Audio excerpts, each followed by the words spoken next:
Posada de los Carajitos, Israel Centeno. Por la ventana rota del baño chiquito, Rubén Tenorio sentía la ciudad esa mañana. El tufo espeso de gasolina y aceite quemado crepitaba encima del ruido normal como un adverbio oportunista necesario para que funcionaran las expectativas fracasadas del presente y, a veces, del futuro. Había pasado mala noche. Dio como 100 vueltas en su catre de soltero. A veces prefería dormir en un comando, protegido por lo angosto de una celda húmeda, con las paredes cayéndose a pedazos. Su cara en el espejo era un saco lleno de otros sacos. Amanecía hinchado, blando, como un tubérculo cansado. La contemplación duró poco. Se daba coñazos directo al centro de la autoestima y después reaccionaba. Con flojera se azotó la cara con agua fría, sacada de un tobo plástico al lado del lavamanos, que llenaba cuando coincidía con la hora en que el agua subía por las tuberías. Vida de mierda, murmuró mientras se secaba la cara. Se acordó de las órdenes del sargento Viloria. Todos los detectives tienen que salir a defender la revolución. Si no entiendes, Tenorio, le gritó, entrega el arma y entiérrate vivo en tu apartamento, porque no hay pa' dónde agarrar, pana. Estos son tiempos sin opciones. Su cara estaba fofa. Le daba arrechera pensar que, de alguna forma, la cara del presidente empezaba a reflejársele, una cara de bistec gordo ocupando todo el país. Fatalidad, pensó, todos vamos para eso, algo maleable, pasado. Se cepilló los dientes, se acomodó el pelo con los dedos, se puso el traje gris y metió la pistola en la sobaquera. Apenas le dio chance de tomarse un café en la panadería o algo que sabía a café y le caía en el estómago un coñazo. Joao, como siempre, corría de un lado para el otro entre los estantes y la caja. Usaba una cajita para marcar los tickets, no para guardar la plata. Los billetes los lanzaba en bolsas plásticas. A veces las llenaba y las tiraba por ahí en el cubículo. Cada tanto gritaba con su portugués irrepetible de Madeira: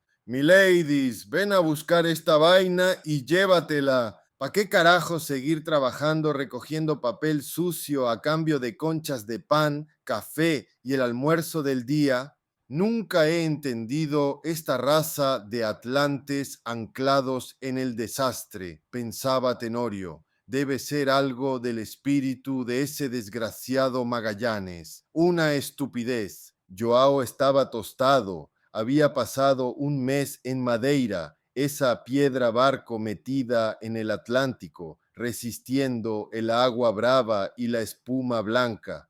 Poeta blanquísimo, le dijo a un pana, blanco como la sonrisa de mi amada. No quise saber quién coño era la amada. ¿Qué va a llevar el doctor?, me gritó desde el otro lado del mostrador. Hoy hay conchas de pan con queso mexicano. Eso es lo que llega ahora. Salado, doctor. Bueno para la salud. Sonrió mostrando el pergamino de arrugas en la cara. Parecía un niño viejo e inocente. Calcio puro, ¿verdad, poeta?, le dijo a otro cliente. La gente roía las conchas, las mojaba en café, fumaba cigarros baratos y hacía ruido. Todos hablaban del gobierno, la oposición, los rusos, los gringos. Un escándalo escupido sin sentido ni conclusión. Una galería de frases locas que siempre terminaban mandando al gobierno pa'l carajo con acciones extremas. Por un segundo quise preguntar qué entendían ellos por acciones extremas, pero el ruido me tapó con la noticia del último escudero muerto por los autobuses.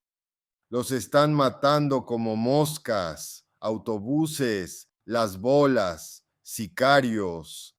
¿De dónde salieron estos guerreros improvisados que se hacen llamar resistencia? Con escudos de cartón y madera, dibujando mal un simbolismo libertador en franelas rotas.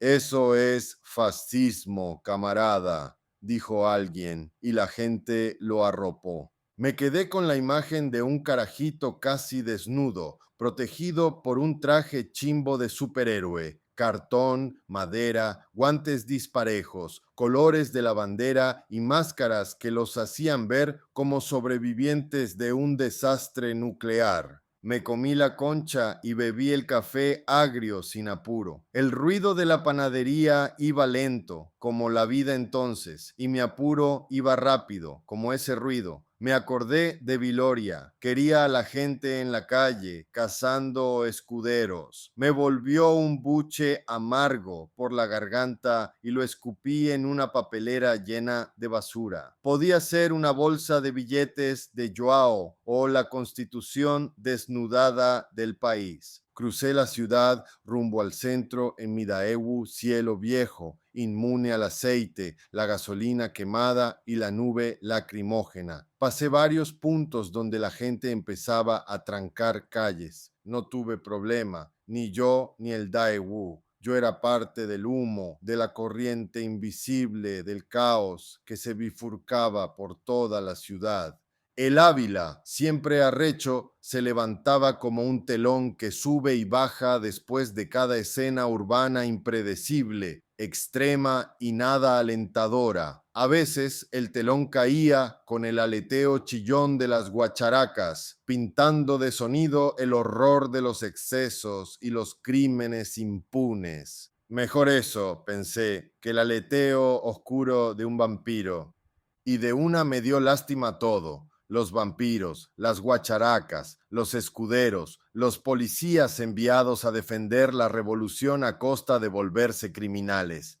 Lástima por todos y por mí. Denme un caso, le dije. Pónganme con la fiscalía. No me manden a buscar lo que no he perdido. No quiero órdenes de Viloria. Viloria agarró un lápiz mordido, sin punta, y amagó lanzármelo a la frente. Lo hizo varias veces. Respiraba pesado, el pecho como un ventilador sin aspas, los ojos inyectados en una cosa amarilla, a veces verde. Pensé, este carajo está enfermo, amargo por dentro, hígado seguro. Caso, dijo. En este país ya no hay casos, Rubén. Mándeme con el Ministerio Público. ¿No has oído, coño? Luisa es la enemiga. No seas marico, Viloria. Luisa es la fiscal. Me tomé la confianza como cuando bebíamos en la Casanova. Explícaselo al presidente. La fiscal es enemiga del pueblo. La vieja está moviendo aguas turbias y eso es traición. Déjame trabajar con ella, insistí. Dame un caso que todavía esté aquí antes de que lo manden para el escuadrón traidor. Técnicamente sigue siendo fiscal. Viloria mordió el lápiz otra vez, sonrió y sacó una carpeta o algo parecido. Aquí está. ¿Qué es? Una camarada. ¿La conoces? No sabemos cómo, pero quedó atrapada. Estaba haciendo un trabajo por el lado este con los del Ministerio de Información. Estaba con los escuderos y la pillaron. 2 tiros, muerta. ¿Quién la mató? ¿Quieres que te diga quién coño la mató? Tengo la respuesta perfecta, la que le gusta al ministro. Tú sabes, el ministro la puso en la cerca y le metió 2 tiros, pero tú querías un caso. Aquí lo tienes. Dame otra respuesta. Una que el ministro no espere. Bajó la voz. Nuestro pequeño acto de rebeldía. Tiró el lápiz a la basura y me dio la espalda. Pero entrégame el arma. Esto lo haces solo, como civil. Sigues en nómina porque yo quiero, pero trabajas para la fiscal. Tiré el arma y las credenciales sobre el escritorio sin pensarlo. Quédate con las credenciales, dijo. Igual sigue siendo funcionario. Además, ella te abrirá la morgue. Sonrió con ironía. Creo que te va a interesar ver el cadáver. No perdí tiempo. Con el Daewoo me fui comiendo la película de aceite, gasolina quemada y neblina lacrimógena en que se había convertido el universo pasando por Bello Monte. Ya había leído algo del expediente. Se llamaba Susana Santander, la camarada que silbaba. Ni idea por qué le decían así. Camarada silbido. La conocí porque el marido de ella estudió con un tío mío todo el bachillerato y parte de la universidad. Susana tenía mis teorías, pero al revés, estaba podrida de buena, de esa sabrosura que es una peste. Hacía silbar a hombres y mujeres. Era dura en contrainteligencia dentro del Ministerio de Información. Y eso en cristiano se traduce en joder gente, sembrar duda, embarrar cualquier pequeña victoria de los infelices y después meterlos presos con una sonrisa. Además, era la esposa de Pedro Silva, pana de mi tío, un tipo de presidencia, civilino, de confianza, el que se carga las tareas sucias del ministro, del psiquiatra, de la revolución. Pedro era un artista montando trampas. Una vez armó el show de la muerte de un soldado a manos de una turba opositora, uno de esos momentos que el psiquiatra llama críticos. Pedro trabajó la puesta en escena del linchamiento, poner al carajo en el lugar correcto, dejar que lo agarraran y prender la revancha por redes y en caliente. No era nada sofisticado, era tribal. Uno de los suyos señalaba al infiltrado, otro, del canal del Estado, se volvía testigo, director y narrador. Pedro tenía su libreto. No lo rescaten nunca, que la narrativa sea cruel, que le revuelva los escrúpulos a Satanás. Después él mismo pasaba el material a los chamos del canal para que lo hicieran viral. Eso lo celebran en los pasillos de los ministerios. Y nosotros, como siempre, dirigimos la investigación hacia donde conviene. Y cuando pegamos una, no nos quedamos callados. Le cobramos el gol al malandro. Pero lo de Susana era distinto, la esposa de Pedro, la mano derecha del Ministerio de Información, la chama bonita del exembajador Malvarrosa. Eso no era cualquier cadáver. Romero era el médico y el guardia de la morgue, y también el que decidía qué cuerpos se evacuaban rápido y cuáles se quedaban para autopsia. Dependía de su humor, de las órdenes del psiquiatra y de unos abogados ladillas. Le dije que quería ver el informe de Santander. ¿Pa qué? Me soltó. Si quieres te lo digo de memoria para que me evalúes. 2 tiros, uno en el hombro y otro en el cuello. Se desangró.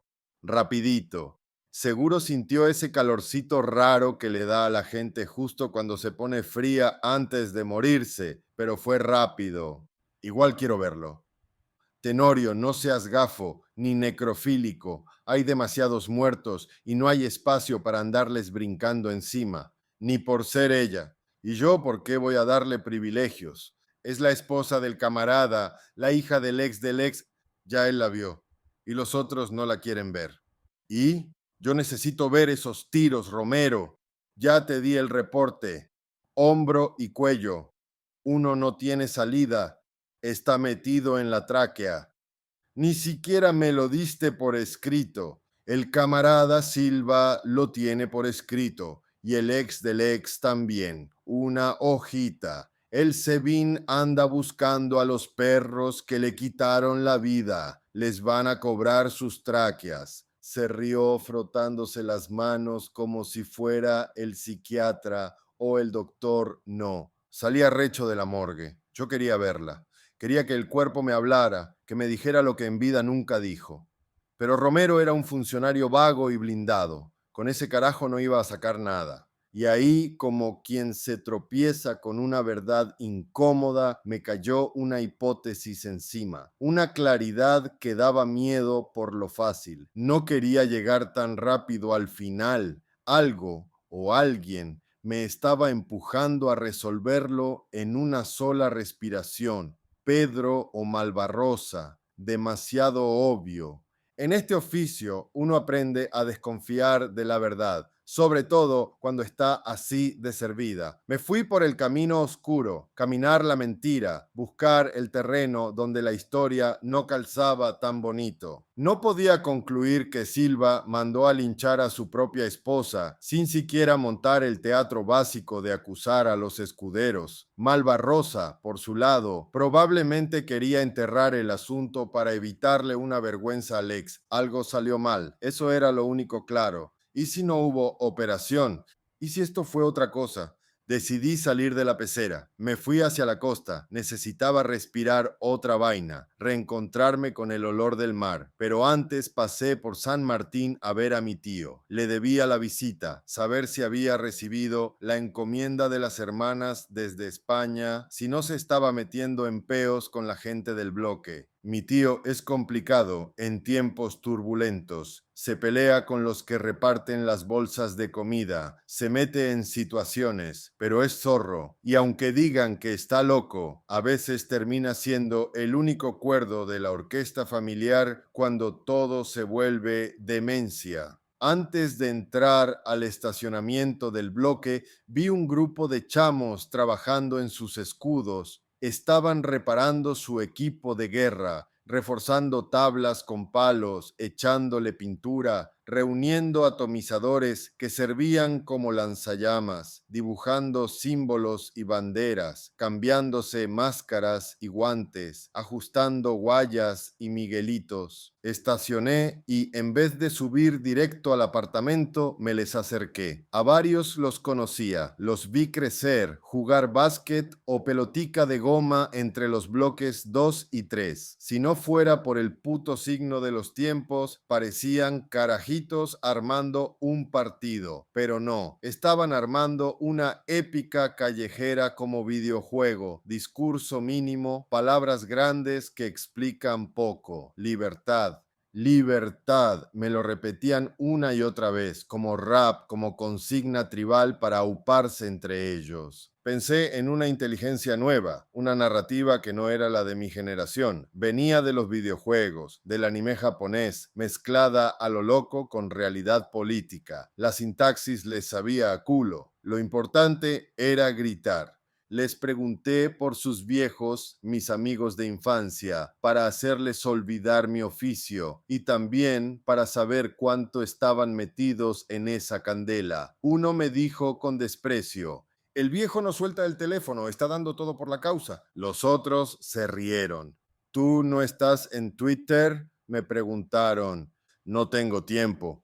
Nosotros somos multitasking. Y se rieron otra vez. Les pregunté dónde iban a protestar y dijeron que el guión lo dictaban los pacos y el día. No tenemos sitio, pero se abrió un frente en el paraíso y preferimos ir a morir en los verdes, allá en el este. Ahí están masacrando a la gente, Rubén. Una chama como de 16, la hija del queso, dijo mi nombre. Sabía que yo era detective. Podía echarme paja y meterme en un peo serio, pero ahí no estaban ni el ministro, ni el psiquiatra, ni Pedro Silva jalándole los hilos. Ella me miró con los ojos encendidos, con ese fuego de barricada, pasión y seguridad de presente, algo que se parece al futuro. Me dio una mezcla de ternura y arrechera. Sentí la cara poniéndose más blanda todavía hasta parecer una chayota. Me volteé y los dejé. Algunos iban a terminar con un tiro o con el pecho hundido por una bomba lacrimógena. Y yo podía terminar en el mismo sitio donde terminó la camarada Silbido. ¡Qué vida tan jodida! Encontré a mi tío en la entrada del bloque, como siempre a esa hora, parado bajo una acacia frondosa, recostado de cadera contra un carro estacionado. Si el tiempo no hubiera caminado hacia atrás, estaría esperando a alguien para echar una partida de ajedrez sobre el capó. Ahora estaba ahí por costumbre. Me saludó sin alegría. Cuando le daba la gana, no dejaba ver nada. Las preguntas y respuestas fueron las de siempre, pocas, evasivas, para no abrir conversaciones incómodas. Pero yo tenía que preguntarle por Pedro. ¿Te acuerdas de Pedro? ¿Cuál Pedro? Si ese es el nombre más común después de José, Silva. Estudiamos juntos en la aplicación y un par de años de universidad. ¿Cómo terminó casado con esa chama de los naranjos? ¿Quién sabe? Él siempre terminaba donde quería. Decía que iba a terminar en Miraflores. Bueno, no es el presidente, pero trabaja en el palacio. Es raro cómo se movió. No lo digo por escalar en presidencia. Eso es fácil si sabes trepar. Pedro es un carajo con garra en las cuatro extremidades. ¿Cómo hizo para casarse con esa carajita y volverla camarada? Eso pregúntaselo a él, Rubén. Él tenía garra, sí, pero vivió con Malvarrosa, ese viejo solterón que trabajó en la Cancillería en tiempos de ni me acuerdo qué presidente. Y, claro, él se lo empujó al viejo y el viejo lo empujó al palacio y en el camino se pusieron la boina roja. Ser revolucionario aquí es asunto de pasión y sangre. Uno nace, no se hace, son pasiones bajas y se me escapaba del tema, como si me estuviera llevando para otro lado, para no hablar más de Pedro. No digas pasiones bajas, vale. Sí, porque aquí la vida no es esperar a que llegue un revolucionario a vengarse de unos bichos. Luego remató. Malvarrosa no era de esos por gusto, era el ex del ex. No le quedaba otra que ponerse la boina y llevar a Pedro a la casa de Susana.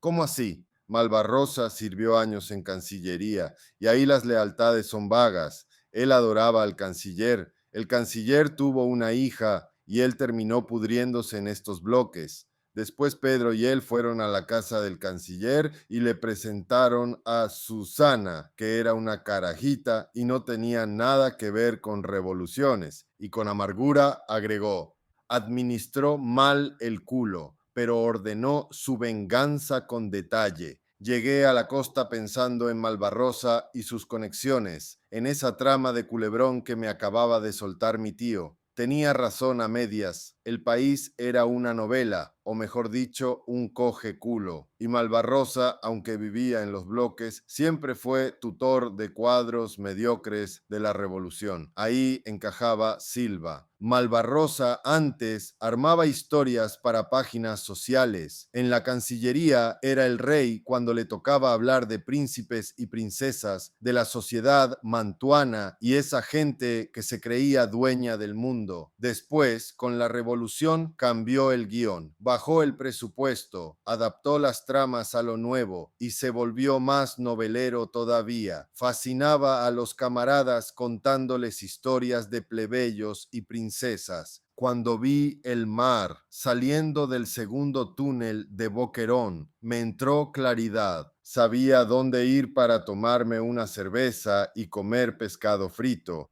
En la costa siempre hay pescado.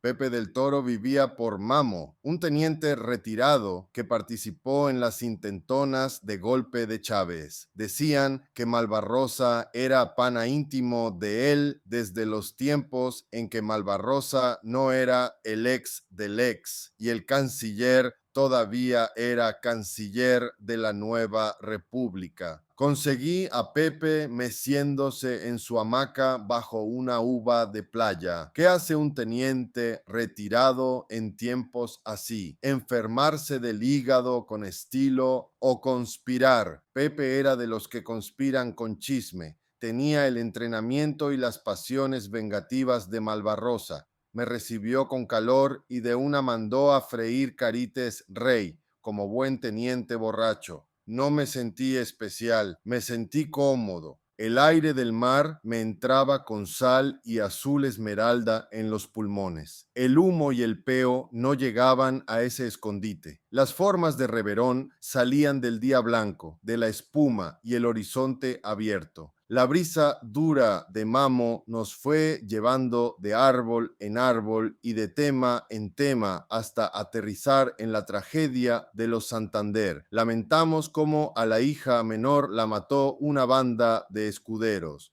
¿Cómo llegó ahí?, dijo Pepe, suspirando como borracho frente al mar. ¿Qué buscaba en un campo de batalla que no era el de ella?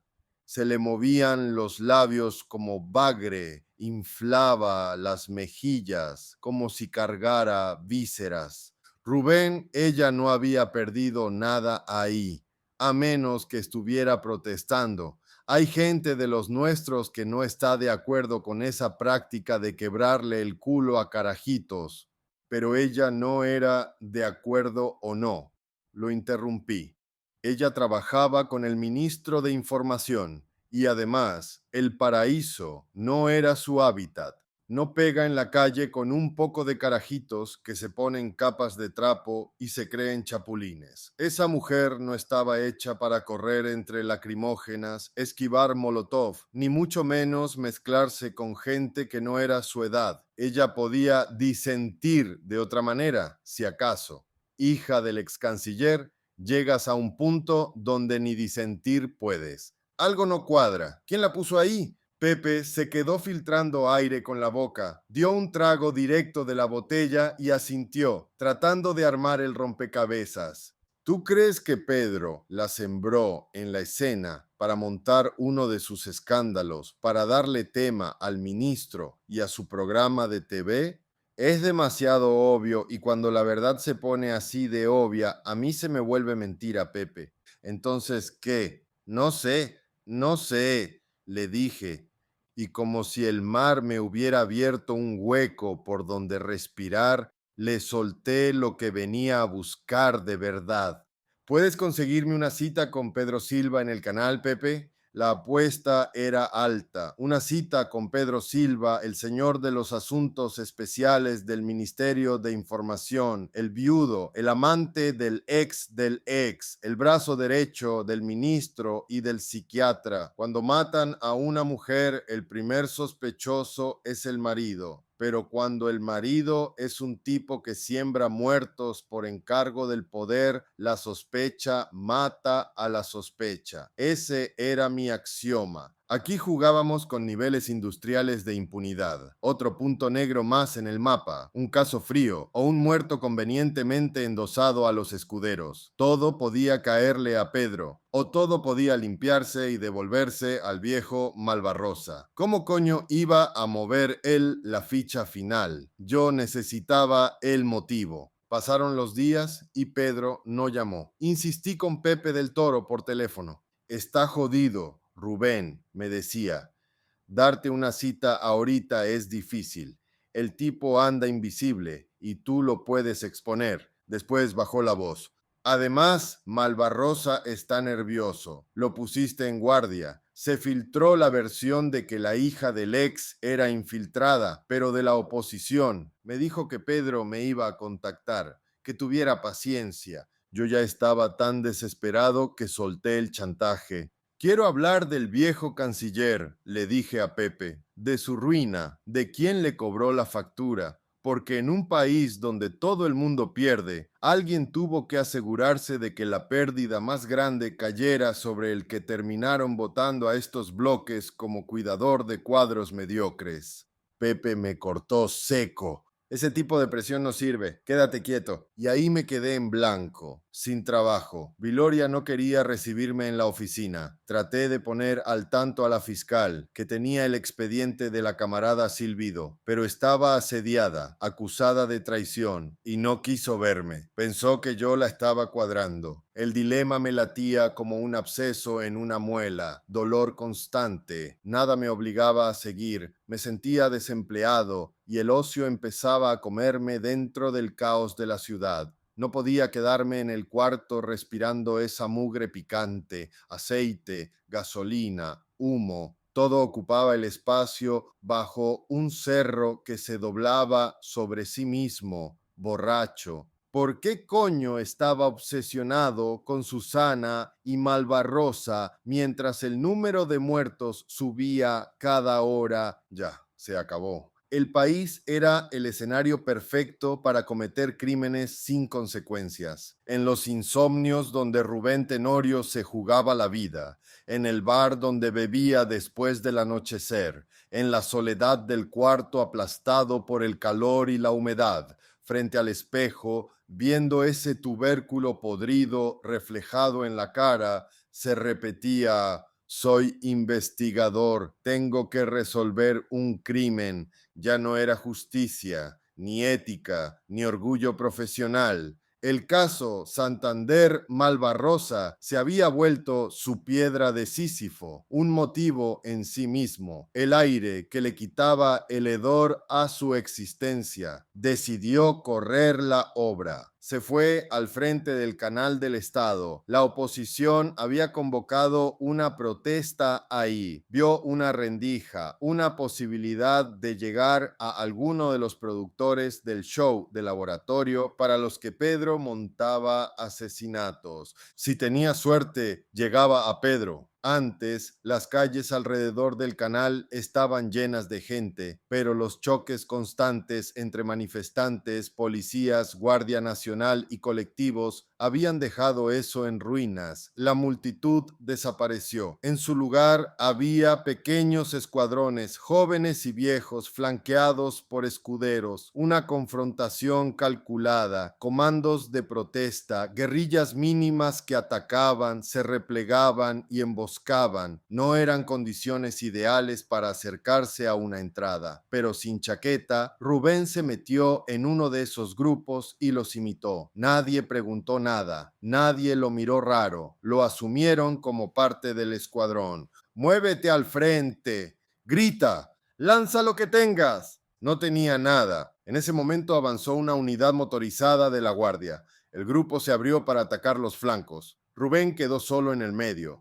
Pensó en alzar las manos, pero una bomba lacrimógena le pasó rozando. La esquivó y se lanzó al suelo, dándose de cara contra el asfalto. Sintió como toda la carne blanda de la cara hizo vibrar la calle. La cabeza le zumbaba, la indignación se le desarmó, pero algo empezó a crecerle en el pecho, una fuerza más grande que el corazón. Rodó a un lado para esquivar la patada final de un guardia. Una nueva arremetida de los manifestantes le dio chance de sentarse y salir cojeando hasta un kiosco de periódicos en la esquina del canal. Se arrastró y logró meterse debajo. No había aire. Lo poco que respiraba estaba caliente. Pegó la cara a una de las paredes del kiosco buscando alivio. El teléfono vibró en el bolsillo. Rasgándose el brazo, lo sacó y se lo llevó a la oreja. Una explosión sacudió la cuadra. Era Pepe del Toro.